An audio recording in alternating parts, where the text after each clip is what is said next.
बोलो श्री कृष्ण कन्हैया लाल की, सतगुरु महाराज की, श्री प्राणनाथ प्यारे की, महारानी बाईजुराज की, तीनों पुरी धाम की, समस्त सुंदर साथ की।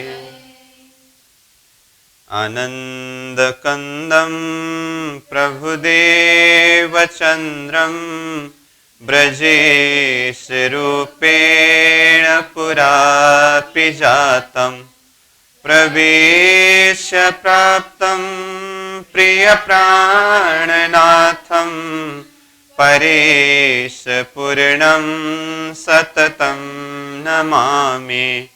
ब्रह्म प्रिया जागरणाय जातः सर्वस्वपाता भवसिन्धुत्राता विज्ञानदाता निजधर्मधाता दिनैकबन्धो शरणं प्रपद्ये दिनैकबन्धो शरणं प्रपद्ये। बोलो श्री प्राणनाथ प्यारे की। प्रणाम।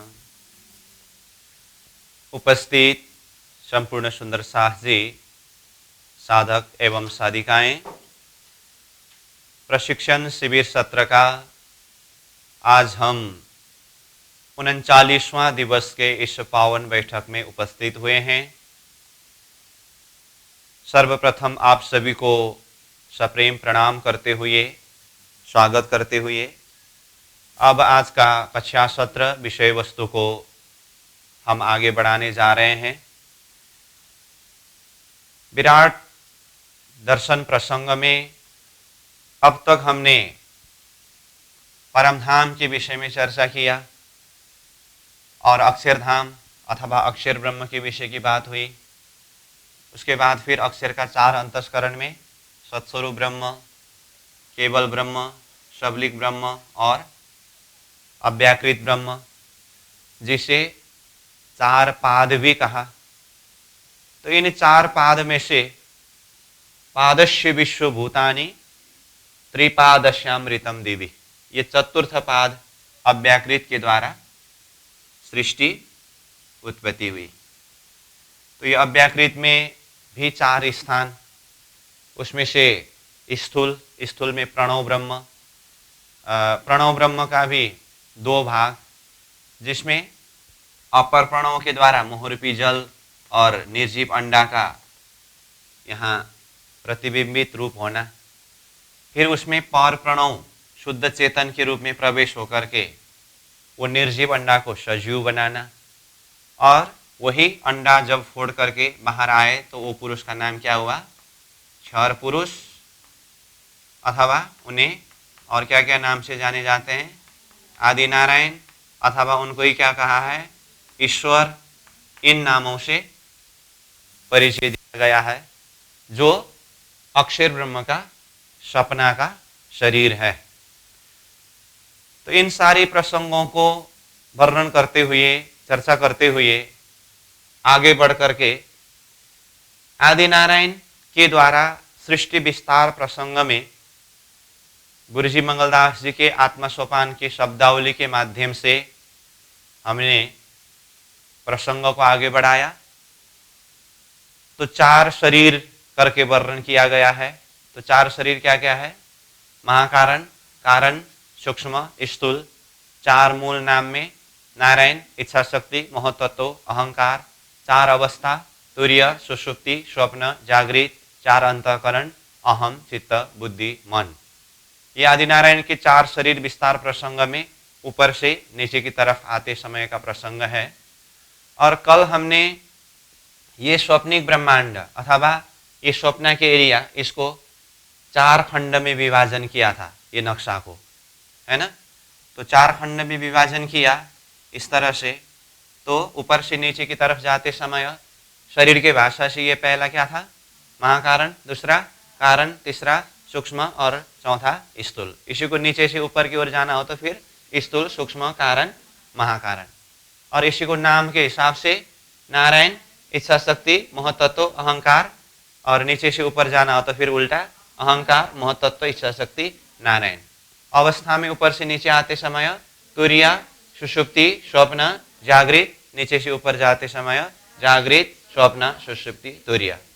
और अंतस्करण में ऊपर से नीचे आते समय अहम, चित्त, बुद्धि, मन, और नीचे से ऊपर जाते समय मन, बुद्धि, चित्त, अहम। तो इस तरह से हुआ।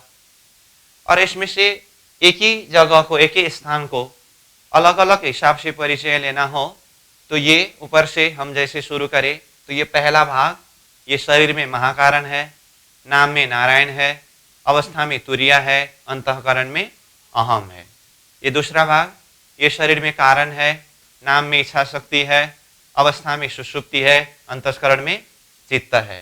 ये तीसरा भाग, शरीर में सूक्ष्म है, नाम में महतत्व है, अवस्था में स्वप्न है, अंतःकरण में बुद्धि है। और ये चौथा भाग, शरीर में स्थूल है, नाम में अहंकार है, अवस्था में जागृत है, और अंतःकरण में मन है। इस तरह से इसको हमने समझने का प्रयास किया। तो यहाँ पर आदिनारायण के 4 शरीर विस्तार प्रसंग में जैसे अहम, चित्त, बुद्धि, मन हुआ, 4 अंतःकरण की ही बात आई। तो ये 4 अंतःकरण का नाम आया। जैसे अहम का नाम नारायण कहा, चित्त का नाम इच्छा शक्ति कहा, बुद्धि का नाम महतत्व कहा, और मन का नाम अहंकार कहा। तो उसी में हमने ये भी चर्चा किया कि जागृत में अक्षर ब्रह्म का भी अहम, चित्त, बुद्धि, मन, और उसका नाम में सत्स्वरूप केवल सबलिक अव्याकृत है। तो अक्षर का 4 अंतःकरण का नाम और नारायण के 4 अंतःकरण का नाम। तो उसमें कल मैंने एक प्रसंग ये भी आपको समझाया हूं अथवा बताया हूं अंतःकरण प्रसंग में कि जिस तरह से हम मन, बुद्धि, चित्त, अहम, इस तरह से 4 अंतःकरण के विषय में बात करते हैं। कई ज्ञानी जन इस अंतःकरण के प्रसंग में मन, चित्त, बुद्धि, अहंकार करके थोड़ा अलग प्रकार से वर्णन करते हैं। तो उसमें भी वास्तविकता क्या है इस विषय में भी हमने खुलासा किया। प्रसंग हमारा आदिनारायण के द्वारा सृष्टि विस्तार का प्रसंग ही चल रहा है। तो कल मैंने अंतिम पॉइंट में कहा था अव्याकृत में जैसा है अथवा जो लीला होती है ये 4 ब्रह्मांड नारायणी सृष्टि का भी वैसा ही रूप है और वैसा होती है। फर्क सिर्फ क्या है, ये उल्टा गुण युक्त है, अव्याकृत का उल्टा प्रतिबिंब। इसीलिए हमें यह 4 ब्रह्मांड को समझने के लिए अव्याकृत को समझना होगा, अव्याकृत को समझने के लिए 4 ब्रह्मांड को समझना होगा। मैं शुरुआत से ही यही बोलता आ रहा हूं कि पहले हम कंसेप्ट को क्लियर करें। हमने अभी तक किताब से शुरू नहीं किया है। ये सारी चीज को हम पहले ही थीम को अच्छी तरह से समझें, दिल दिमाग में बैठ जाए, तो बाद में किताब पढ़ते समय बहुत ही सहजता के साथ में हम समझ सकते हैं। परंतु ये कंसेप्ट को समझे बिना सीधा हम किताब के शब्दों के द्वारा आगे बढ़ने का प्रयास करें तो वहां पर मेहनत भी बहुत ही ज्यादा करना पड़ेगा, और आगे का जो कंसेप्ट क्लियर न होने के कारण दिल दिमाग में जिस प्रकार के एक समझ का प्रकाश होना चाहिए उस प्रकार का नहीं हो सकता है। इसलिए मैं बार बार ये कंसेप्ट को क्लियर कराने के लिए इसी विषय में ही जोर दे रहा हूं। तो इसी के आधार पर ही बाद में किताब से अध्ययन करते समय हमें प्रसंगों को समझना होगा। तो जैसे सृष्टि विस्तार प्रसंग में हमने कहा नारायण के द्वारा इच्छा शक्ति की पैदा, अथवा नारायण को इच्छा शक्ति पैदा हुई है ना, अपने आप को अकेला देखकर एको हम बहुश्याम, मैं एक हूं अनेक हो जाऊं, ऐसी इच्छा की तब इच्छा शक्ति पैदा हुई करके आया ना। तो ये नारायण, तो ये अहम में क्या हुआ, स्वयं नारायण हुआ। और ये दूसरे नंबर में क्या हुआ, चित्त अंतस्करण में इच्छा शक्ति, और उसके बाद तीसरा नंबर में मोह तत्व, और चौथा नंबर में क्या है, अहंकार।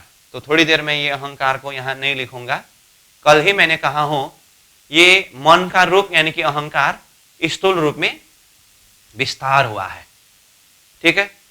अब एक बार हम अव्याकृत और ये नारायणी सृष्टि, इसके बीच में आपसी संबंध क्या है इसको देखेंगे।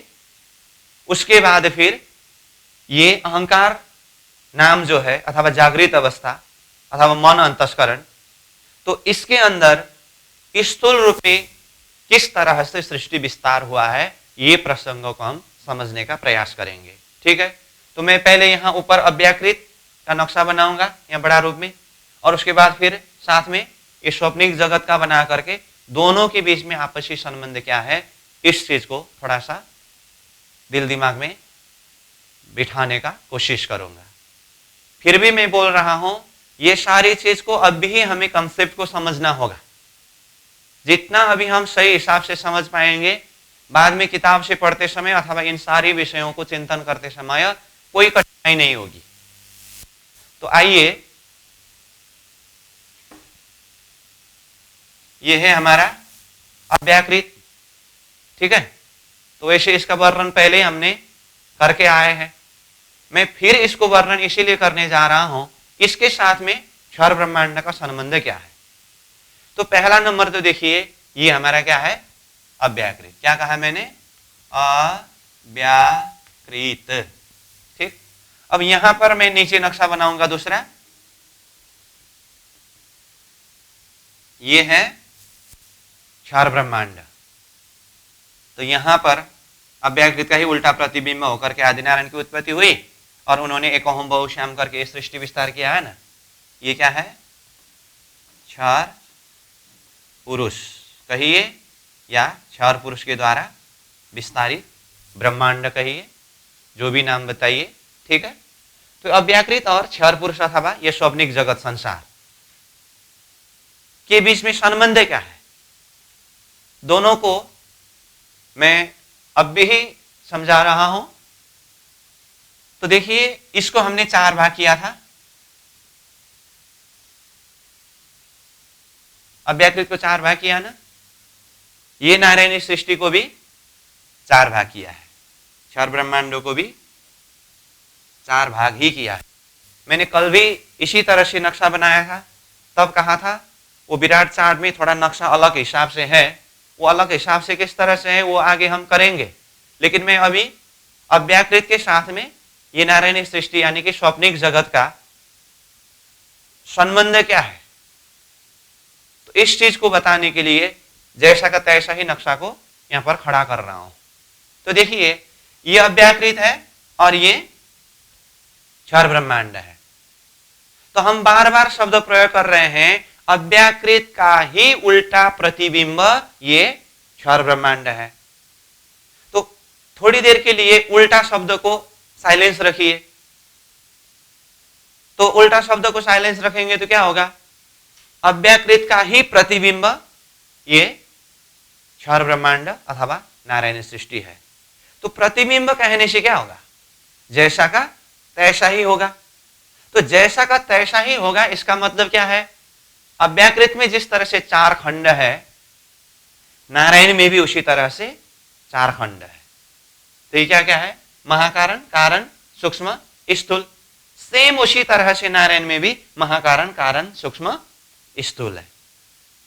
और इसी को अंतस्करण की भाषा से कहेंगे तो अहम, चित्त, बुद्धि, मन, ये अव्याकृत का है। अहम, चित्त, बुद्धि, मन ये नारायण का है। ठीक, अब नाम के हिसाब से फर्क रहता है, इसलिए नाम को हम यहां पर प्रस्तुत नहीं करेंगे, क्योंकि वो तो जागृत में अक्षर का अंतस्करण का नाम सत्स्वरूप केवल सबलिक अव्याकृत हुआ, स्वप्न में नारायण का अंतस्करण का नाम नारायण ईशा शक्ति महत्व तो अहंकार हुआ। अंतस्करण वही है लेकिन नाम में फर्क है, ऐसा है ना। तो ये अव्याकृत हुआ, ये नारायणी सृष्टि है। तो हम बोल रहे हैं प्रतिबिंब रूप है, लेकिन उसमें एक शब्द और जोड़ रहे हैं, प्रतिबिंब तो प्रतिबिंब, और उसमें कैसा है गुण, उल्टा। उल्टा मतलब अव्याकृत सच्चिदानंदमय है, ये नारायणी सृष्टि उल्टा प्रतिबिंब असत जड़ दुखमय है। तो इस विषय में भी हम चर्चा कर रहे हैं। तो अब मैं इस बात को यहीं पर खुलासा कर रहा हूं, वैसे इसको बाद में किताब से पढ़ते समय एक एक प्रसंग का वर्णन करते हुए फिर से दोबारा बताया जाएगा, परंतु तब समझने में सहज हो, इसीलिए अभी से ही हम इस बात को बता रहे हैं। तो अब देखिए, अभी तक तो हमने अव्याकृत का 4 और नारायण में 4 इतना ही कहा। अब उसको भी बारीकी से देखेंगे तो अव्याकृत का महाकारण मंडल में 4 भाग है कि नहीं, ठीक उसी तरह से नारायण का महाकारण मंडल में भी 4 भाग है। 4 भाग कहने का अर्थ, अव्याकृत का महाकारण मंडल में 4 स्थान क्या क्या था? शुद्ध महाकारण, शुद्ध कारण, शुद्ध सूक्ष्म, शुद्ध स्थूल, ये 4 भाग था ना। सेम आदि नारायण का ये महाकारण मंडल में भी वही 4 स्थान है, शुद्ध महाकारण, शुद्ध कारण, शुद्ध सूक्ष्म, शुद्ध स्थूल करके ही आता है। अभी खाली इतना समझ के रखिए। अब मैं यहां पर शुद्ध महाकारण में क्या है, शुद्ध कारण में क्या है, शुद्ध सूक्ष्म में क्या है, शुद्ध स्थूल में क्या है, इसका डिटेल वर्णन नहीं करूंगा। इसका डिटेल वर्णन बाद में किताब से हम क्रमशः आते समय वर्णन होगी। अभी मैं खाली एक कंसेप्ट को बताने के लिए ये प्रसंगों को जोड़ रहा हूं कि अव्याकृत का महाकारण मंडल में जिस तरह से 4 स्थान और अलग अलग स्थानों में अलग अलग लीला है, ठीक उसी तरह से नारायण का महाकारण मंडल में भी 4 स्थान ही है, और वो 4 स्थान का नाम शुद्ध महाकारण, शुद्ध कारण, शुद्ध सूक्ष्म, शुद्ध स्थूल ही है, और उसमें अलग अलग लीला होती है। वो लीला भी अव्याकृत का महाकारण में जो लीला है उसी का प्रतिबिंब लीला है। अभी मैं थोड़ा सा जानकारी के लिए फिर भी बता देता हूं। जैसे अव्याकृत के महाकारण का शुद्ध महाकारण में क्या था? प्रतिबिंब रास था ना, तो बिंब का प्रतिबिंब होता है। अब प्रतिबिंब का भी जब प्रतिबिंब होता है ना, उसको प्रतिभास शब्द प्रयोग करते हैं। क्या कहा? ओरिजिनल वस्तु जो है उसको बिंब कहते हैं अथवा वास्तविक कहते हैं, उसका एक रिफ्लेक्शन उसको प्रतिबिंब कहते हैं। तो प्रतिबिंब का भी प्रतिबिंब जब होता है उसे प्रतिभास शब्द प्रयोग करते हैं। इसीलिए अव्याकृत का महाकारण में जो प्रतिबिंब रास है, तो उसी का प्रतिबिंब नारायण का महाकारण में शुद्ध महाकारण में है। तो ये प्रतिबिंब का भी प्रतिबिंब होने के कारण इसका नाम क्या पड़ा? प्रतिभास पड़ा। अभी मैं शब्द से ही बोल रहा हूं, तो इसका अर्थ आदि नारायण के महाकारण को कितने भाग में बांटा है? 4 भाग में। उसमें से सबसे ऊपर शुद्ध महाकारण है। शुद्ध महाकारण में क्या है? प्रतिभास की रास। इसका अर्थ आप समझ जाएंगे सीधा। नारायण के महाकारण का शुद्ध कारण स्थान, वहां पर क्या है? अव्याकृत के महाकारण का शुद्ध कारण में जो लीला है उसी का प्रतिबिंब, यानी कि प्रतिबिंब ब्रज है अथवा गोलोक है, उसका प्रतिबिंब नारायण का महाकारण के शुद्ध कारण में प्रतिबिंब ब्रज अथवा गोलोक है। लेकिन यहां पर शब्द प्रयोग होता है प्रतिभास। क्यों? ये प्रतिबिंब का भी प्रतिबिंब है। ठीक है। और उसको नक्शा में अगर आप देखना चाहें तो इस तरह से दिखाया है, गोल गोल बना करके, क्योंकि इधर अन्य भी शक्ति बहुत सारे हैं। ठीक, तो ये महाकारण का शुद्ध महाकारण हुआ, प्रतिभाषी की रास है, और ये महाकारण का शुद्ध कारण हुआ, प्रतिभाषी की ब्रज अथवा गोलोक है। और ये यहां अव्याकृत का महाकारण में शुद्ध सूक्ष्म में पुरुष लीला 4 दिव्य था, तो नारायण का महाकारण में शुद्ध सूक्ष्म है, वो शुद्ध सूक्ष्म में वही पुरुष लीला और 4 दीप का प्रतिबिंब लीला है। तो सेम टू सेम हुआ है कि नहीं हुआ? शुद्ध महाकारण, शुद्ध कारण और शुद्ध सूक्ष्म तक में अव्याकृत का महाकारण में जो है, नारायण का महाकारण में वही प्रतिबिंब रूप में है। अब अव्याकृत का महाकारण में जो शुद्ध स्थूल है, वहां पर क्या है? सुमंगला शक्ति है। तो वो सुमंगला शक्ति यहां नीचे आते समय मैंने पहले ये प्रसंग बताया हूं, वो सुमंगला शक्ति ही नारायण के अंदर उन्मुनी शक्ति रूप में प्रकट होकर के आदि नारायण को इच्छा प्रकट करने में सक्रिय बनाते हैं। तो अव्यकृत का महाकारण मंडल में जो सुमंगला शक्ति है, जिस शक्ति के प्रकट होने से अक्षर ब्रह्म के हृदय में निद्रा प्रकट हुआ था, ऐसे ही वो सुमंगला शक्ति नीचे उन्मुनी शक्ति के रूप में आकर के क्षर पुरुष आदि नारायण को इच्छा प्रकट कराती है। इसीलिए वो उन्मुनी शक्ति जो है इच्छा शक्ति में आता है। तो इच्छा शक्ति ये दूसरा खंड में है, इच्छा शक्ति ये दूसरा खंड में ना, नारायण के बाद इच्छा शक्ति। तो इच्छा शक्ति के अंदर उन्मुनी शक्ति है, तो वो उन्मुनी शक्ति महाकारण मंडल का शुद्ध स्थूल में आता है। तो इसका डिटेल वर्णन मैं बोल रहा हूं, बाद में करेंगे फिर से, लेकिन अभी मैं अव्यकृत का ज्यों का त्यों नारायण में प्रतिबिंबित है, ये बात को समझाने के लिए थोड़ा सा यहीं पर जोड़ रहा हूं। ठीक है, यहां तक महाकारण का प्रतिबिंब महाकारण में हुआ। अब हम चलते हैं अव्यकृत का कारण में। तो अव्यकृत का कारण में क्या है? अखंड सात शून्य है। ये मैंने यहां पर शब्द नहीं लिखा हूं, जो पटक पटक हमने पहले ही चर्चा किया है और आपके दिल दिमाग में वो सारी नक्शा और शब्द बैठ चुका है। तो अव्यकृत का कारण में अखंड सात शून्य है। अब उसी का प्रतिबिंब नारायण का कारण में इच्छा शक्ति नाम से है। यहां क्या है? इच्छा शक्ति। और ये इच्छा शक्ति में सात शून्य शब्द भी आया है। ये इच्छा शक्ति में क्या है? सात शून्य ये शक्ति है। इसका अर्थ यहां अव्यकृत का कारण में जो अखंड सात शून्य है, उसी का प्रतिबिंब नारायण का कारण में सात शून्य है। तो इसको अखंड शब्द आया, इसमें सिर्फ सात शून्य शब्द ही आया, क्योंकि ये स्वप्निक जगत होने से अंततोगत्वा ये नाशवंत है ना।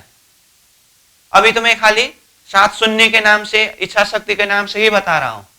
अब बाद में वर्णन होते समय यहां इच्छा शक्ति यानी कि सात शून्य के अंदर जो जो शक्ति है, वही शक्ति अव्यकृत का कारण में अखंड सात शून्य के अंदर है, अथवा अव्यकृत के कारण में जो है वही नारायण का कारण में है। वर्णन सेम टू सेम होगा। तो बाद में किताब से पढ़ते समय हम नीचे पाताल से जाते जाते जाते जब इच्छा शक्ति में पहुंचेंगे ना, सिर्फ इसी को देख करके नहीं होगा। उस समय में अव्यकृत का कारण में जो अखंड सात शून्य है करके इसका संबंध यहां पर जोड़ेंगे। ऐसे ही भाषाओं को समझ सके, इसीलिए मैं ऊपर से नीचे, नीचे से ऊपर इसका तालमेल, इसका संबंध अभी से ही बता रहा हूं। अगर हम ये ऊपर का विजन अभी क्लियर ना हो तो बाद में किताब से पढ़ते समय जैसे सीधा नीचे से आते आते इच्छा शक्ति में पहुंचे और वहां शब्द आएगा बाद में, यहां इच्छा शक्ति में जितनी भी लीला है और जितनी भी शक्ति है, इसमें मूल अव्यकृत का जो कारण में अखंड सात शून्य है, उसी का ये प्रतिबिंब रूप है करके इस टाइप का भाषा प्रयोग किया जाता है। तो उस समय में जिसको अव्यकृत ही मालूम नहीं है, अव्यकृत का कारण ही मालूम नहीं है, और अव्यकृत के कारण के साथ में नारायण का कारण का संबंध क्या है वही मालूम नहीं है, तो कैसे समझ पाएंगे? इसीलिए इस चीज को अब भी दिमाग में बिठा करके रखिएगा। जिस तरह से अव्यकृत का महाकारण मंडल की चारों लीला प्रतिबिंबित रूप में नारायण के महाकारण मंडल में चार लीला ही है, उसी तरह से अव्यकृत का कारण में जो अखंड सात शून्य है, उसी का प्रतिबिंब नारायण का कारण में सात शून्य अथवा इच्छा शक्ति नाम से है। यहां तक क्लियर? अब हम चलते हैं तीसरा नंबर, जिसमें अव्यकृत में हमने क्या कहा है? यह अव्यकृत का सूक्ष्म है ना, महाकारण कारण सूक्ष्म। तो ये सूक्ष्म में क्या था? काल निरंजन, निरंजन, ये काल निरंजन शक्ति है अव्यकृत का सूक्ष्म में, और ये नारायण का सूक्ष्म है। तो नारायण का सूक्ष्म में हमने शक्ति का नाम क्या बताया है? मोह तत्व। अब देखिए यहां पर अव्यकृत का सूक्ष्म में काल निरंजन शक्ति है, नारायण का सूक्ष्म में मोह तत्व है। अब इसमें आपसी संबंध क्या है कहे तो अव्याकृत के सूक्ष्म का जो काल निरंजन है इसका ही प्रतिबिंब नारायण का सूक्ष्म में मोह तत्व है, सिर्फ नाम ही परिवर्तन हुआ। शक्ति वही है, प्रतिबिंबित रूप में गया है। यहां पर फर्क खाली क्या हुआ, नाम ही फर्क हुआ। अव्याकृत का सूक्ष्म में काल निरंजन शक्ति नाम से परिचय दिया, नारायण का सूक्ष्म में मोह तत्व नाम से परिचय दिया है। तो ये अव्याकृत का सूक्ष्म में जो काल निरंजन है उसी का ही प्रतिबिंब नारायण का सूक्ष्म में मोह तत्व है। इसीलिए बाद में जाकर के जब हम किताब से अध्ययन करेंगे तो मोह तत्व नारायण का जो सूक्ष्म शरीर अथवा बुद्धि अंतस्करण अथवा स्वप्न अवस्था अथवा ये मोह तत्व, इसका अध्ययन करते करते इसके साथ में संबंध कहां का जोड़ करके वर्णन करेंगे किताब। ये मोह तत्व के अंदर जितनी भी शक्ति है अथवा जितनी भी लीला है इसका वास्तविक मूल स्थान अव्याकृत का सूक्ष्म में काल निरंजन शक्ति है, इस तरह से वर्णन करेंगे। तो अव्याकृत का सूक्ष्म में जो काल निरंजन शक्ति है उसी का प्रतिबिंब रूप नारायण का सूक्ष्म में ये मोह तत्व है और उनकी ही शक्ति यहां पर प्रतिबिंबित रूप में आया है, इस तरह से वर्णन करेंगे। अब शक्ति रूप में जो जो भी बातें आएगी वो बाद में हम चर्चा करते जाएंगे। मैं बार बार बोल रहा हूं, अभी हम एकदम फर्स्ट राउंड इसको कॉन्सेप्ट, इसको थीम समझने का प्रयास कर रहे हैं। फिर भी शक्ति रूप का थोड़ा सा मैं अगर परिचय दूं तो यहां मोह तत्व का वर्णन करते हुए इसमें तीन शक्ति अध्यात्म, अधिदेव, अधिभूत करके वर्णन आता है। अभी ये लिखने की जरूरत नहीं है आपको, खाली मैं एक विषय वस्तु किस तरह से संबंधित है ये बताने के लिए बोल रहा हूं। बाद में वो ग्रंथ स्वयं अपने आप वर्णन करेंगे। तो यहां मोह तत्व में अध्यात्म, अधिदैव, अधिभूत करके तीन शक्ति का वर्णन करेंगे।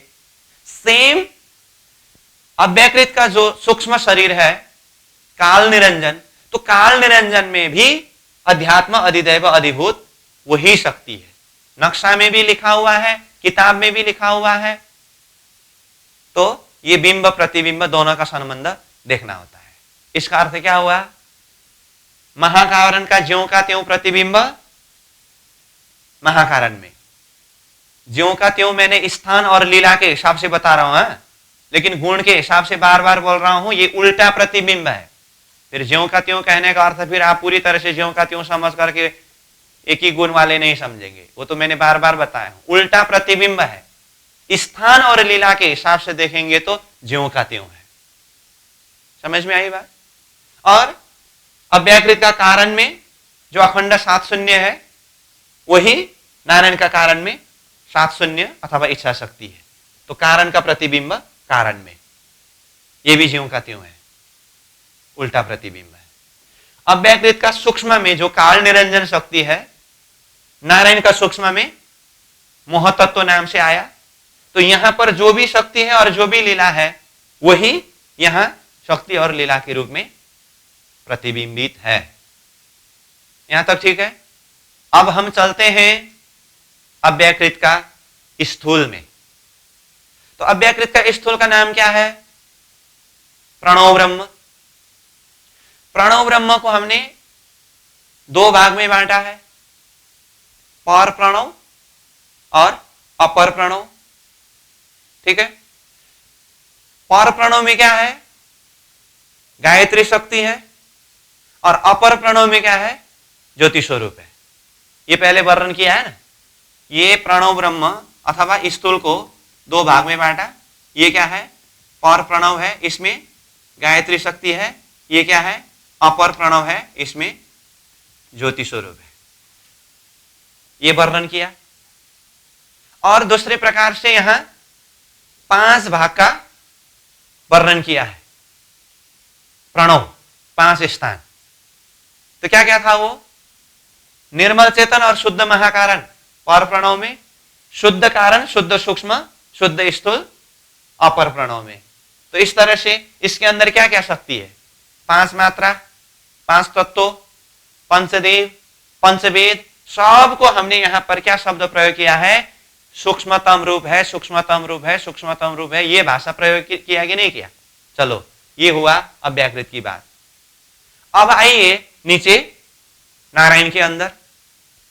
तो नारायण के अंदर यहां स्थूल में भी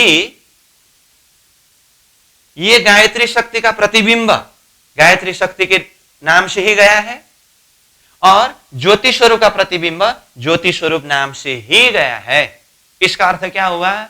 जिस तरह से अव्याकृत का स्थूल में गायत्री शक्ति और ज्योति स्वरूप है, ठीक उसी तरह से इसी का प्रतिबिंब नारायण का स्थूल में भी गायत्री शक्ति और ज्योति स्वरूप है। ठीक, इसीलिए ये गायत्री का प्रतिबिंब यहां गायत्री, ठीक, और इसके नीचे ये ज्योति स्वरूप का प्रतिबिंब, यहां पर भी ज्योति स्वरूप। यहां तक समझ लीजिए। तो बाद में किताब से नीचे से वर्णन करते करते जब ज्योति स्वरूप का वर्णन प्रारंभ होगी ना, तो यहां आदिनारायण के स्थूल शरीर के अंदर जो ज्योति स्वरूप का वर्णन प्रसंग आएगा, उस समय में ये ज्योति स्वरूप के साथ में संबंध अव्याकृत का जो स्थूल में ज्योति स्वरूप है उसके साथ में संबंध जोड़ करके वर्णन करेंगे। तो मैंने शुरू में ही कहा था, विराट वर्णन करते समय कई प्रस्तुत करने वाले नीचे पाताल से ही वर्णन शुरू कर देते हैं। तो पाताल से वर्णन करने से क्या होता है? नक्शा देखा भी है, शब्द पढ़ा भी है, वो अंदर का पर्दा खुलता ही नहीं। क्यों? जैसे थोड़ी देर के लिए आप मान लीजिए, ये हमने ऊपर महाकारण से जो भी प्रसंग कवर करके आए हैं, ये प्रसंगों को दिमाग से एक बार डिलीट कर दीजिए। मान ले हम नीचे से वर्णन करते करते पहुंचे ज्योति स्वरूप में, ठीक है। अभी आपको परम नाम भी पता नहीं, अक्षय धाम भी पता नहीं, सत्स्वरूप, केवल, सबलिक, अव्याकृत कुछ पता नहीं, नारायण का महाकारण, इच्छा शक्ति, मोह तत्व, ये कुछ पता नहीं, गायत्री तक भी पता नहीं, क्योंकि जस्ट नीचे से आते आते ज्योति स्वरूप में पहुंचे है ना। अब वहां पर भाषा आया, आदिनारायण के स्थूल शरीर अंतर्गत जो ज्योति स्वरूप है, इसका वास्तविक स्थान अक्षर ब्रह्म का जागृत एरिया, जो मन अंतस्करण अव्याकृत है, अव्याकृत के स्थूल में जो अपर प्रणव है, वहां पर जो ज्योति स्वरूप है, ये उसी का प्रतिबिंब है। अब अक्षर ब्रह्म का अंतस्करण कहाँ है, अव्याकृत कहाँ है, उसका स्थूल कहाँ है, वो प्रणव ब्रह्म कहाँ है, पर प्रणव अपर प्रणव कहाँ है, उसका ज्योति स्वरूप कहाँ है, और ये प्रतिबिंब करके समझे। भाषा कितना कठिन होता है, ये अर्थ में विराट कठिन हुआ है। कई लोग कहते हैं ना 14 लोक ब्रह्मांड तो अच्छी तरह से समझ में आता है विराट में, अष्टावरण जैसे तैसे, ज्योति स्वरूप में पहुंचने के बाद यहां से ऊपर विराट समझना बहुत कठिन होता है। कहते हैं इसका मेन कारण ही यही है, क्योंकि ज्योति स्वरूप में पहुंचने के बाद तो वहां से ऊपर संबंध बताया है और नीचे से ही आया है, ऊपर का प्रसंग कॉन्सेप्ट क्लियर है ही नहीं। तो भाषा प्रयोग हो रहा है, नारायण के स्थूल का वर्णन करते करते अव्याकृत का स्थूल का, अव्याकृत तो पता ही नहीं है, तो कहां से विराट सहज होगा? ये समस्या न हो, इसीलिए हम किताब को खोलने से पहले ही ऊपर से जिस क्रम से प्राणनाथ जी ने ना ईश्वर ना मूल प्रकृति तादिने की कहो आप करके ये प्रक्रिया के द्वारा वर्णन किया है, उसी प्रक्रिया से आ रहे हैं। इसमें मेहनत ज्यादा है। बाद में किताब से पढ़ते समय तो अगर आप ये सारी बात पूरी तरह से भूल गए तो फिर उस समय में फिर गोल गोल ही होगा। अगर ये सारा कॉन्सेप्ट दिमाग में बैठ गया हो तो किताब का लाइन आप अपने आप अर्थ कर सकते हैं, समझ सकते हैं, शब्द शब्द में दिमाग में नक्शा आ जाता है। ठीक है, तो हमने कहा अव्याकृत का स्थूल में जो गायत्री शक्ति है और ज्योति स्वरूप है, इसी का प्रतिबिंब नारायण का स्थूल में गायत्री शक्ति और ज्योति स्वरूप है। यहां तक भी जैसा का तैसा ही है। महाकारण का प्रतिबिंब महाकारण में ज्यों का त्यों, कारण का प्रतिबिंब कारण में ज्यों का त्यों, सूक्ष्म का प्रतिबिंब सूक्ष्म में ज्यों का त्यों, खाली नाम परिवर्तन है ना। स्थूल में गायत्री और ज्योति स्वरूप प्रतिबिंब ज्यों का त्यों गायत्री और ज्योति स्वरूप। यहां तक पहले दिल दिमाग में बिठाइए। अब यहां से आगे मैंने कल भी थोड़ा सा हिंस बताया था, अब उसी को हमें विस्तार करना है, वर्णन करना है। यहां अव्याकृत का जो स्थूल प्रणव ब्रह्म में 5 तत्वों, पंचदेव, पंचवेद, ये सारे शक्ति को सूक्ष्मतम रूप सूक्ष्मतम रूप सूक्ष्मतम रूप करके वर्णन किया था ना। हाँ, अब वो सूक्ष्मतम रूप को यहां नीचे नारायण के स्थूल जगत के अंदर स्थूल रूप में विस्तार किया है। इसीलिए अब ये गायत्री और ज्योति स्वरूप यहां के हिसाब से तो एंड हुआ। अब यहां इससे भी नीचे कुछ है। यहां मतलब नारायण के अंदर स्थूल में ये गायत्री और ज्योति स्वरूप तो है ही,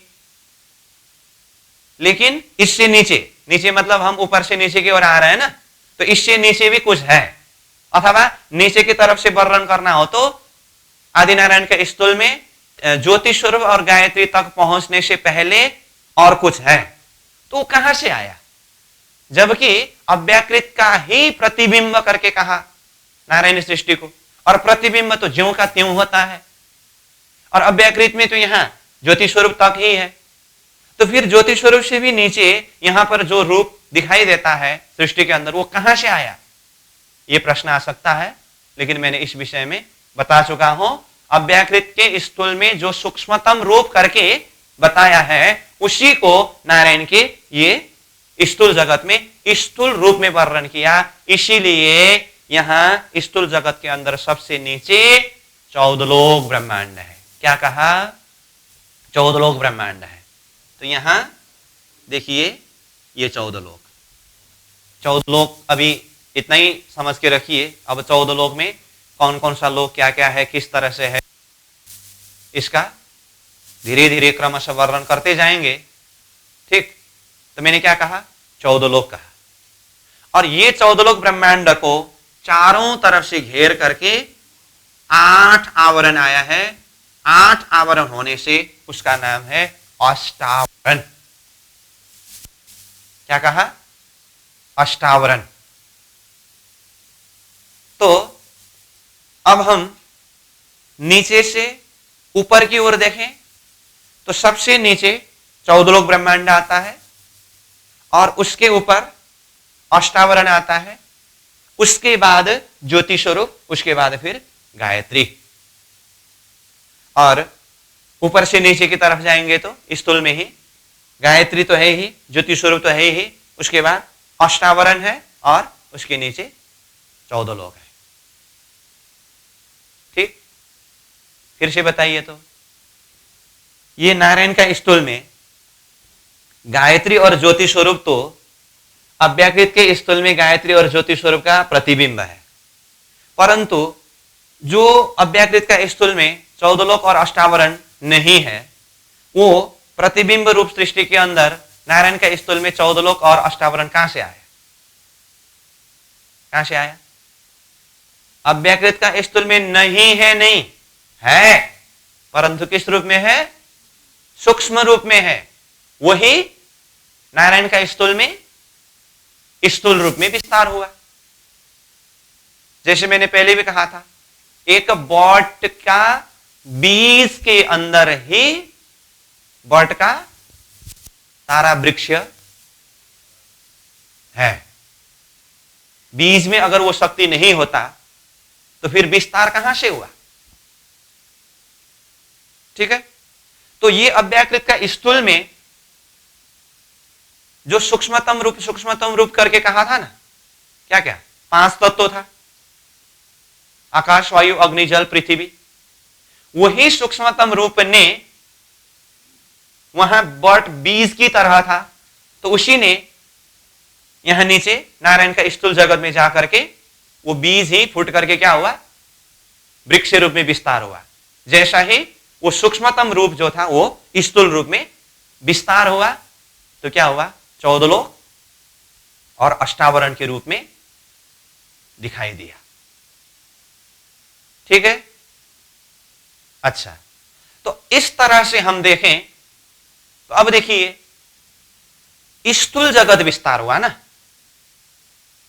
तो अब समग्र में फिर से मैं बता रहा हूं, महाकारण का प्रतिबिंब महाकारण में, यानी कि अव्याकृत का महाकारण का प्रतिबिंब नारायण का महाकारण में, अव्याकृत का कारण का प्रतिबिंब नारायण का कारण में, अव्याकृत का सूक्ष्म का प्रतिबिंब नारायण का सूक्ष्म में, अव्याकृत का स्थूल का प्रतिबिंब नारायण का स्थूल में।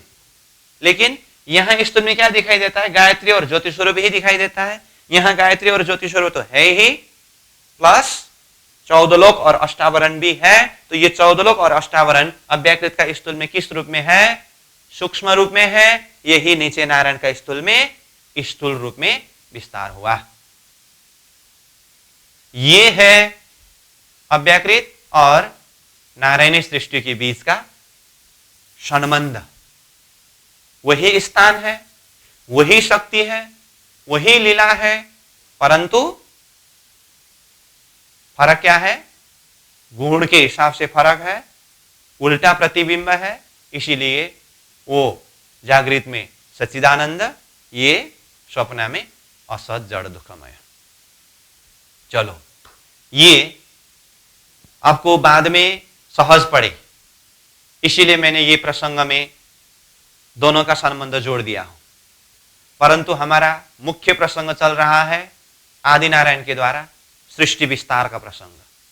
तो आदिनारायण के द्वारा सृष्टि विस्तार का प्रसंग लगभग मैंने अव्याकृत और नारायण के संबंध को बताते बताते पूरा किया। हो गया सृष्टि विस्तार का प्रसंग। फिर भी कुछ बात को एक सहजता के हिसाब से समझना होता है, इसीलिए फिर मैं सार रूप में बता रहा हूं। अब एक बार हमने अव्याकृत और नारायण के बीच का संबंध को देखा।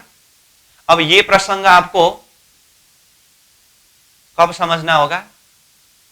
जब ये जो हम एक विराट का थीम लेक्चर के द्वारा कवर कर रहे हैं, ये पूरा होने के बाद जब हम विराट विज्ञान दर्पण किताब से पढ़ना शुरू करेंगे, आपको 14 लोक ब्रह्मांड अष्टावरण पूरा होने तक में ये कहीं पर भी प्रयोग करने की जरूरत नहीं पड़ेगी।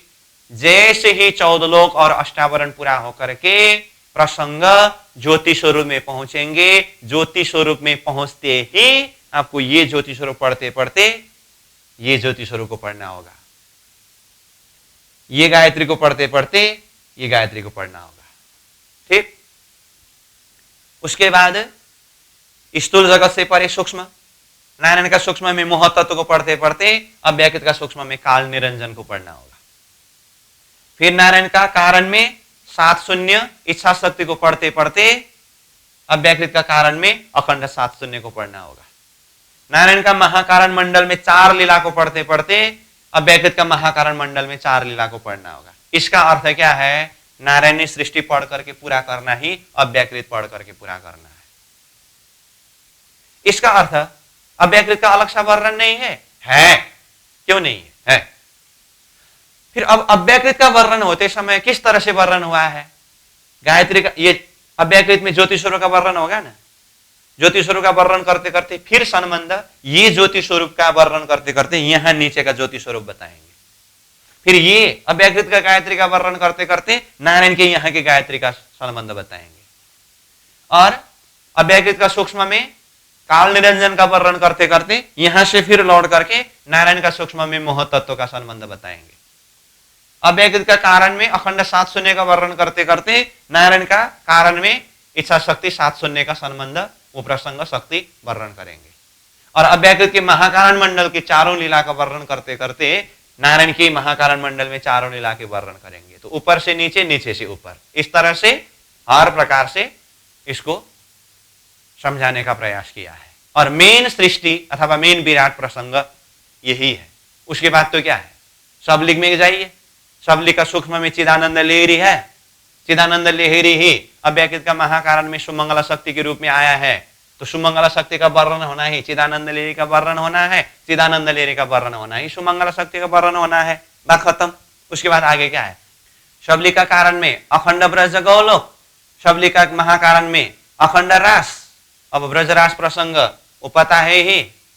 और सबलिंग का निर्मल चेतन में स्वयं सबलिंग ब्रह्म, ये सब जानना ही सबलिंग ब्रह्म को जानना है। और केवल ब्रह्म में क्या वर्णन करना है? वो केवल ब्रह्म परम नाम की प्रतिबिंब लीला स्वस्वरूप का क्या वर्णन करना है? महाकारण और निर्मल चेतन करके मूल प्रकृति और स्वयं सत्स्वरूप ब्रह्म का स्थान दिखाया है, और ये सब जानना, अक्षर ब्रह्म जानना है, अक्षर पार परम नाम है, खत्म विराट। समझ में आई बात? इसका अर्थ क्या हुआ? ये पूरा सृष्टि को अव्यकृत के साथ में, अव्यकृत को सृष्टि के साथ में जोड़ करके समझना ही मुख्य रूप इतना ही है। ठीक है? अब इसके अंदर बहुत सारी बातें हैं अंदर अंदर की शक्ति के विषय में, अब उस तरफ मैं नहीं जाऊंगा क्योंकि हमारा सृष्टि विस्तार का ही प्रसंग चल रहा है। तो बीच में आते आते ये दोनों का संबंध बैठ जाए, इसीलिए मैं ये बता रहा था। अब आइए फिर, आदिनारायण ने एक अहम बहुश्याम कहा, तो सृष्टि विस्तार किस तरह से हुए? मैं एक हूं अनेक हो जाऊं, ऐसी इच्छा की तो इच्छा शक्ति पैदा हुई। यहां तक तो हमने पहले ही कहा। तो नारायण होना ये क्या है? नारायण है ना, और नारायण को इच्छा शक्ति प्रकट हुई, और उसके द्वारा मोह तत्व, इच्छा शक्ति के द्वारा किसकी उत्पत्ति है? मोह तत्व की उत्पत्ति है। और उसके बाद क्या है? अहंकार। नाम के हिसाब से देखें तो क्या है? अहंकार। तब देखिए, हमने वो नारायण, इच्छा शक्ति, मोह तत्व, अहंकार नाम के हिसाब से स्थूल में अहंकार नाम से अध्ययन किया है, और वही शरीर में क्या है? स्थूल शरीर है। नाम में अहंकार, शरीर में स्थूल। अवस्था में यही क्या है? जागृत अवस्था। अंतस्करण में यही क्या है? मन। तो कल हमने ये चार अंतस्करण के अंदर कहां कहां क्या क्या शक्ति है, ये प्रसंग का वर्णन करते हुए कहा था, अहम में क्या है? नारायण। चित्त में क्या है? इच्छा शक्ति। बुद्धि में क्या है? मोह तत्व। मन में क्या है? अहंकार। नाम के हिसाब से यही है ना, अहंकार, ये कहा था। लेकिन कल भी मैंने कहा था, ये मन में अहंकार का रूप थोड़ा विस्तार होकर के है, उसको बाद में हम समझेंगे करके कहा था। अब देखिए, अहम में नारायण, ठीक है, इतना ही समझना है। चित्त में इच्छा शक्ति, यही समझना है। बुद्धि में मोह तत्व, यही समझना है। अब मन में अहंकार ही है, परंतु अहंकार का रूप विस्तार हुआ है, इसीलिए यहां सीधा अहंकार न कह करके ये कहना होगा कि मन में क्या है करके बोलते समय, अगर आप ऊपर से नीचे की तरफ जाएंगे तो गायत्री, ज्योति स्वरूप, अष्टावरण और 14 लोक, और नीचे से ऊपर की ओर आएंगे तो 14 लोक, अष्टावरण, ज्योति स्वरूप, गायत्री, ये कहना होगा। तो ये 14 लोक, अष्टावरण, ज्योति स्वरूप, गायत्री, चार शब्द में आया ना। क्या क्या कहा? 14 लोक, अष्टावरण, ज्योति स्वरूप, गायत्री, ये चारों मिला करके ये किसके अंदर आया? अहंकार। अहंकार के अंदर ये सब कुछ आया। अब देखिए यहां पर, अहम में नारायण, चित्त में इच्छा शक्ति, बुद्धि में मोह तत्व, मन में अहंकार ही है। अब अहंकार बोलते समय तो थोड़ा सा समझ का एरिया कम हुआ ना, इसीलिए वो अहंकार के अंदर की ही बात है, तो हम सीधा अहंकार न कह करके, है तो अहंकार ही, मैं बार बार बोल रहा हूं, है तो अहंकार ही, मैं बार बार बोल रहा हूं, फिर भी उसको हम थोड़ा सा शब्द विस्तार करके समझे तो मन में क्या है? 14 लोक, अष्टावरण, ज्योति स्वरूप और गायत्री। क्लियर? अच्छा, ये तो हुआ मैंने अंतस्करण के भाषा में कहा। अब देखिए शरीर की भाषा से, शरीर में महाकारण शरीर है, तो बताइए महाकारण शरीर में क्या है? नारायण। कारण शरीर में क्या है? इच्छा शक्ति। सूक्ष्म शरीर में क्या है? मोह तत्व। अब स्थूल शरीर में क्या है?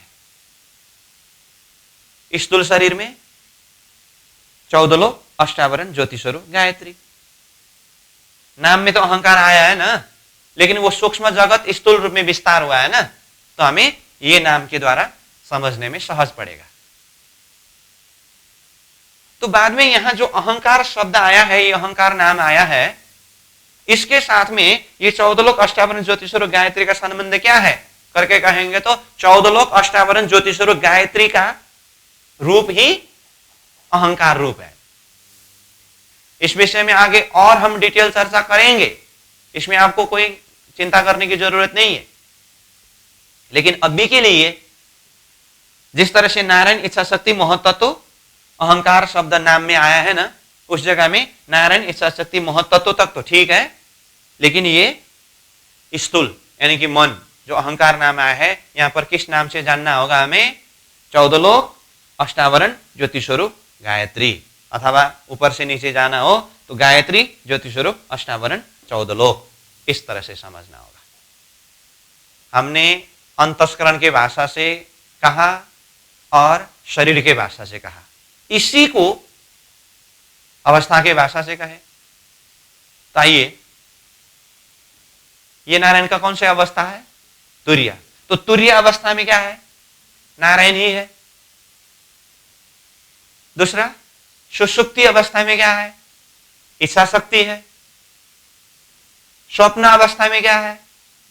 महतत्व है। तो जागृत अवस्था में क्या है? 14 लोक अष्टावरण ज्योति स्वरूप गायत्री है। क्लियर? और नाम में नारायण नारायण हो गए, इच्छा शक्ति हो गए, महतत्व हो गए, और अहंकार, तो अहंकार में कहे तो 14 लोक अष्टावरण ज्योति स्वरूप और गायत्री, ये अहंकार के अंदर आता है।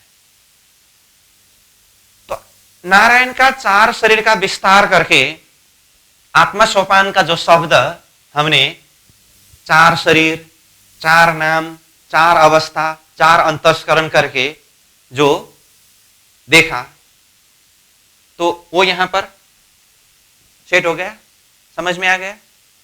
अब इसी के आधार पर ये सब कुछ समझना है, और बाद में किताब से वर्णन करते समय अथवा अन्य शास्त्र अध्ययन करते समय कहीं से भी बात आती है तो घूम घूम करके यही बात, कोई अंतस्करण के भाषा से कहते हैं मन से परे बुद्धि है, बुद्धि से परे चित्त है, चित्त से परे अहम है। तो नारायण का मन में 14 लोक अष्टावरण ज्योति स्वरूप गायत्री है, बुद्धि में महतत्व है, चित्त में इच्छा शक्ति है, अहम में नारायण है। अंतस्करण के भाषा से कहे बात वही है। उसी जगह में कोई क्या कहते हैं? भगवान का स्थूल शरीर है, स्थूल ब्रह्मांड, और स्थूल ब्रह्मांड के अंदर 14 लोक अष्टावरण ज्योति स्वरूप गायत्री आते हैं, और स्थूल से परे सूक्ष्म शरीर है, सूक्ष्म शरीर में महतत्व है, और वहां से भी परे कारण शरीर है, वहां से भी परे महाकारण शरीर है करके स्थूल सूक्ष्म कारण महाकारण करके वर्णन करेंगे। बात वही है, वही 14 लोक ब्रह्मांड अष्टावरण ज्योति स्वरूप गायत्री की बात है, जिसको अंतस्करण वाला भाषा ने मन शब्द प्रयोग करके वर्णन किया, और शरीर के भाषा से वर्णन करने वाला ने स्थूल शरीर करके वर्णन किया है? और अंतस्करण के भाषा से वर्णन करने वालों ने बुद्धि करके वर्णन किया, शरीर के भाषा से वर्णन करने वालों ने सूक्ष्म करके वर्णन किया। ठीक? तो ये शब्दावली के द्वारा हमें इतना कॉन्सेप्ट दिमाग में बैठने के बाद, चाहे अब कोई मन से परे बुद्धि, बुद्धि से परे चित्त, चित्त से परे अहम करके ये भाषा से वर्णन करे तो भी हम आसानी से समझ सकते हैं। चाहे कोई स्थूल है, स्थूल से परे सूक्ष्म है, वहां से परे कारण है, वहां से परे महाकारण है करके इस तरह से वर्णन करे तो भी हम सहजता से समझ सकते हैं। चाहे आदिनारायण का जागृत अवस्था में 14 लोक ब्रह्मांड अष्टावरण ज्योति स्वरूप गायत्री करके वर्णन करे, बात वही है। अंतस्करण में मन, शरीर में स्थूल, वही अवस्था में क्या है? जागृत अवस्था। तो जागृत अवस्था में क्या क्या आया? 14 लोक अष्टावरण ज्योति स्वरूप गायत्री। और जागृत अवस्था से परे स्वप्न अवस्था है। तो जागृत अवस्था से परे स्वप्न अवस्था है, मतलब स्वप्न अवस्था में क्या है? जागृत अवस्था से परे स्वप्न अवस्था में महतत्व है। स्वप्न अवस्था को भी जब हम पार करेंगे तो सुषुप्ति अवस्था में पहुंचेंगे, तो इसका मतलब क्या है, मोह तत्व को पार करेंगे तो इच्छा शक्ति में पहुंचेंगे। जब सुषुप्ति अवस्था को भी पार करके आगे बढ़ेंगे तो तुर्य अवस्था में पहुंचेंगे। कहने का मतलब क्या है, इच्छा शक्ति को पार करेंगे तो नारायण में पहुंचेंगे। तो इसीलिए 4 शरीर, 4 मूल नाम, 4 अवस्था, 4 अंतस्करण के भाषा से कहा गया है। बात एक ही है।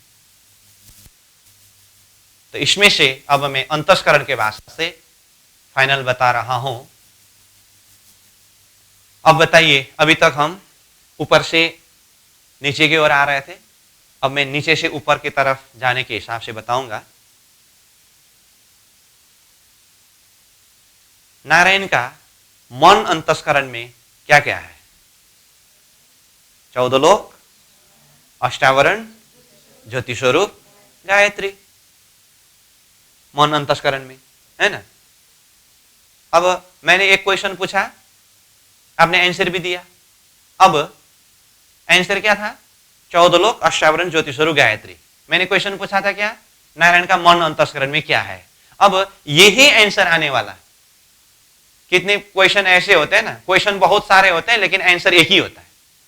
तो ये 14 लोक, अष्टावरण, ज्योति स्वरूप, गायत्री आंसर आने वाले ही अन्य कितने क्वेश्चन बनते हैं? 3 क्वेश्चन। अभी मैंने एक पूछा, एक का आंसर जो आया, यही एक आंसर आने वाला क्वेश्चन 3 बनता है। कैसे? जैसे मैंने नारायण का मन में क्या है करके कहा ना, 14 लोक, अष्टावरण, ज्योति स्वरूप, गायत्री कहा ना आपने, ऐसे नारायण का स्थूल शरीर में क्या है, आंसर वही है, 14 लोक, अष्टावरण, ज्योति स्वरूप, गायत्री। क्वेश्चन नारायण का जागृत अवस्था में क्या है, क्वेश्चन तो चेंज हुआ ना, आंसर वही है, 14 लोक, अष्टावरण, ज्योति स्वरूप, गायत्री। नारायण का अहंकार में क्या है, क्वेश्चन चेंज हुआ ना, शब्द, आंसर वही है, 14 लोक, अष्टावरण, ज्योति स्वरूप, गायत्री। बस इसीलिए हमने पहले कहा था, वो नारायण का 4 शरीर का विस्तार आत्मा सोपान का शब्द लिखाते समय अगर ये शब्दावली याद नहीं हुआ तो विराट कुछ समझ में नहीं आएगा। और ये शब्दावली जिसको याद हुआ, मान लीजिए विराट, शब्द याद करने से ही नहीं होगा, फिर शब्द को यहां पर सेटिंग मिलाना पड़ेगा। तो विराट आसानी है, सहज है, कोई कठिन नहीं है। ठीक, तो दूसरे स्टेप में चलते हैं हम। नारायण का बुद्धि अंतस्करण में क्या है, मोह तत्व। अब इसी में चाहे सूक्ष्म शरीर में क्या है कहे, वही मोह तत्व। स्वप्नावस्था में क्या है कहे, वही मोह तत्व। तो मोह तत्व तो स्वयं नाम से है ही, समझ में आएगा। अब यहां से आगे नारायण का चित्त अंतस्करण में क्या है, इच्छा शक्ति। अब उसी को कारण शरीर, सुषुप्ति अवस्था, और इच्छा शक्ति नाम तो है ही। और नारायण का अहम अंतस्करण में क्या है, स्वयं नारायण, उसको महाकारण शरीर कहा है, तुर्य अवस्था कहा है। तो इस तरह से घूम फिर करके नीचे से ऊपर, ऊपर से नीचे करके ये वाला थीम समझ गए। यहां तक कोई कंफ्यूज? कोई कंफ्यूज नहीं, कोई समस्या नहीं। और इसके साथ में संबंध हमने अव्याकृत को भी देख लिया। ठीक है, अब बाकी हमें एक ही बात समझना है, वो तो इतना कठिन है ही नहीं। क्या 14 लोक कहा, तो 14 लोक का नाम क्या है, ये तो अपने आप हो जाएगा, ये आगे वर्णन आएगा ही। फिर भी मैं 14 लोक बोलते हैं, ये 14 लोक क्या है, 14 लोक क्या है? 14 लोक है जिनका नाम, जैसे उसको भी मैं शॉर्टकट में अगर बता दूं तो ये बीच में मृत्यु लोक करके आता है, इसका डिटेल नाम वगैरह बाद में नोट करेंगे। और मृत्यु लोक से नीचे 7 पाताल लोक, और मृत्यु लोक से ऊपर 6 स्वर्ग लोक। तो 7, 1, 6 कितना हुआ, 14 हुआ। अगर अभी नाम सुन के रखना चाहते हैं तो मृत्यु लोक से नीचे 7 पाताल लोक है, उसका नाम क्या है, अत्तल, बीतल, शुतल, तलातल, महातल, रसातल, पाताल। 7 पाताल हुआ। और मृत्यु लोक है, मृत्यु लोक को दूसरे शब्द में भूरलोक भी कहते हैं। और उससे ऊपर 6 स्वर्ग, पितृलोक जिसको भूअरलोक भी कहते हैं। उसके बाद स्वर्गलोक, महरलोक, जनलोक, तपलोक, शतलोक। तो ये हुआ 14 लोक। ठीक, और ये 14 लोक ब्रह्मांड को घेर करके क्या है, अष्टावरण है। और अष्टावरण से ऊपर क्या है, ज्योति स्वरूप है, उससे ऊपर क्या है? गायत्री है। तो 14 लोक अष्टावरण ज्योति स्वरूप गायत्री, ये आदि नारायण का कौन सा शरीर है? स्थूल शरीर है। अथवा कौन सा अंतस्करण है? मन अंतस्करण है। अथवा कौन सी अवस्था है? जागृत अवस्था है। अथवा किस नाम से आता है? अहंकार के अंदर आता है। अब उसके बाद गायत्री से परे महतत्व, महतत्व से परे इच्छा शक्ति, इच्छा शक्ति से परे नारायण, और ये सब को घेर करके ये क्या है? निद्रा का एरिया है, सपना का एरिया है ना। तो यहां तक एरिया सपना का एरिया है। अब यहां से ऊपर जागृत में जाएंगे तो जागृत में क्या है? अव्याकृत। तो अव्याकृत के भी अंदर प्रवेश करके जाइए। अव्याकृत में सर्वप्रथम अपर प्रणव, उसके बाद पर प्रणव, कहां क्या क्या शक्ति आप जानते हैं। अव्याकृत का सूक्ष्म में काल निरंजन, कारण में अखंड सात शून्य, महाकारण में चार लीला, अव्याकृत को भी देखा। हाँ, उसके बाद आइए सबलिक, सबलिक में भी चार भाग है। सूक्ष्म में चिदानंद लहरी, कारण में अखंड ब्रज गौलोक, महाकारण में अखंड रास, निर्मल चेतन में स्वयं सबलिक ब्रह्म, केवल धाम में केवल ब्रह्म, सत्स्वरूप में महाकारण में मूल प्रकृति, निर्मल चेतन में स्वयं सत्स्वरूप ब्रह्म, उसके बाद अक्षर ब्रह्म, उसके बाद परम नाम, विराट खत्म। परम नाम से पाताल पहुंचा दिया, पाताल से परम धाम पहुंचा दिया। तो ये थीम जो है इसको अच्छी तरह से मनन करिए, दिल दिमाग में बिठाइए। ठीक, अब मैंने इसको अभी इस तरीका से बताया हूं। ये सृष्टि विस्तार का प्रसंग और बाकी है, अभी तो खाली लोकेशन के हिसाब से, शक्ति के हिसाब से ही बताया हूं। तो इसको प्राणनाथ जी ने किस प्रक्रिया से सृष्टि विस्तार किया है और कौन कौन सी शक्ति किस तरह से विस्तार हुआ, ये सारा प्रक्रिया और बाकी है। और उसके साथ में फिर अभी हम ये नक्शा के सहारे जिस तरह से कर रहे हैं, फिर ये नक्शा के द्वारा भी देखना है। ठीक है, तो अभी तक जितना समझा उसको मनन करते रहिए, बाकी प्रसंग जो है अगले क्लास में हम चर्चा करेंगे। अभी के लिए यहीं पर विश्राम। पूर्णमद पूर्णमिदं पूर्णात् पूर्णमुदच्यते पूर्णस्य पूर्णमादाय पूर्णमेवावशिष्यते। प्रणाम।